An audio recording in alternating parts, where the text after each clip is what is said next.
السلام عليكم، ازيكم عاملين ايه؟ يا رب تكونوا بخير. عمرك سألت نفسك ليه لما بنتعود على حاجة معينة بنلاقي صعب جدا ان احنا نبطلها، حتى لو مقتنعين انها غلط ومش بتفيدنا بنرجع نعملها تاني وكأن في حاجة بتشدنا ليها؟ طيب ليه؟ تعالوا نفهم الموضوع ببساطة كده.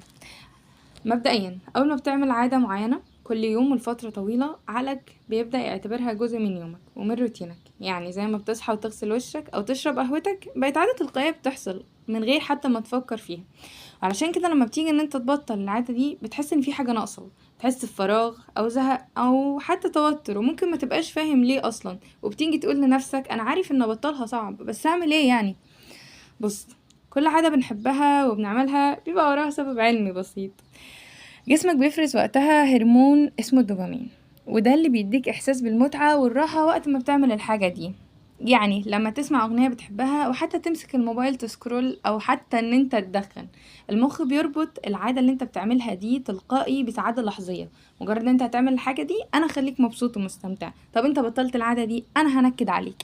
حتى لو انت بدأت ان انت تحاول ان انت تبطل، بتحس فعلا وقتها ان انت متضايق، مش عشان العادة مهمة، لأ، بس عشان انت مخك مفتقد الإحساس اللي كان مرتبط بالعادة دي. وعلشان كده أهم حاجة تعملها مش ان انت تبطل، لأ، ان انت تبدل.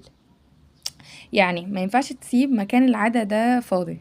لو فضيت وقتها مخك هيفضل يزن عليك، فين المتعة، فين الحاجة اللي احنا متعودين عليها يا ابني انت. لو كنت بتسمع أغاني وانت رايح الجامعة وقررت ان انت تبطل، لو تاني يوم قلت انا هبطل وسكت وما سمعتش حاجة، هتلاقي نفسك بعدها بيومين بالظبط راجع زي الأول. لكن لو انت كنت استبدلتها بحاجة تانية زي ان انت تسمع قرآن او حتى بودكاست بتحبه او ذكر بسيط، ساعتها هتهدي عقلك وتدي عقلك احساس جديد ودوبامين نضيف كده يخلي جسمك مرتاح ونفسك مطمنة. وخلي بالك، انت مش ضعيف عشان مش قادر ان انت تبطل، انت بس متعود على حاجة، واللي اتعود يقدر يتعود من جديد على حاجة نضيفة قوية. كل مرة بنختار تتغير، او كل مرة انت نفسك بتختار ان انت تتغير حتى لو بخطوة صغيرة، فانت كده اقوى من العادة، وده لوحده انجاز لازم تفرح بيه. على فكرة بقى، كلنا بنغلط يعني وكلنا بنقع، بس الفرق مش ان انت تغلط، الفرق انك تقوم وتكمل حتى لو وقعت 1000 مرة. جرب دلوقتي كده تسأل نفسك ايه العادة اللي نفسي ابطلها واكتبها، وبعدها اسأل نفسك تاني انا ممكن اعمل ايه مكانها. مش لازم البديل يكون كبير، المهم اللي يبدأ ويفضل. التغيير مش لحظة، التغيير ده رحلة، وكل يوم كل عادة بسيطة بتقربك من نسخة أقوى وأنضج وأنضف من نفسك.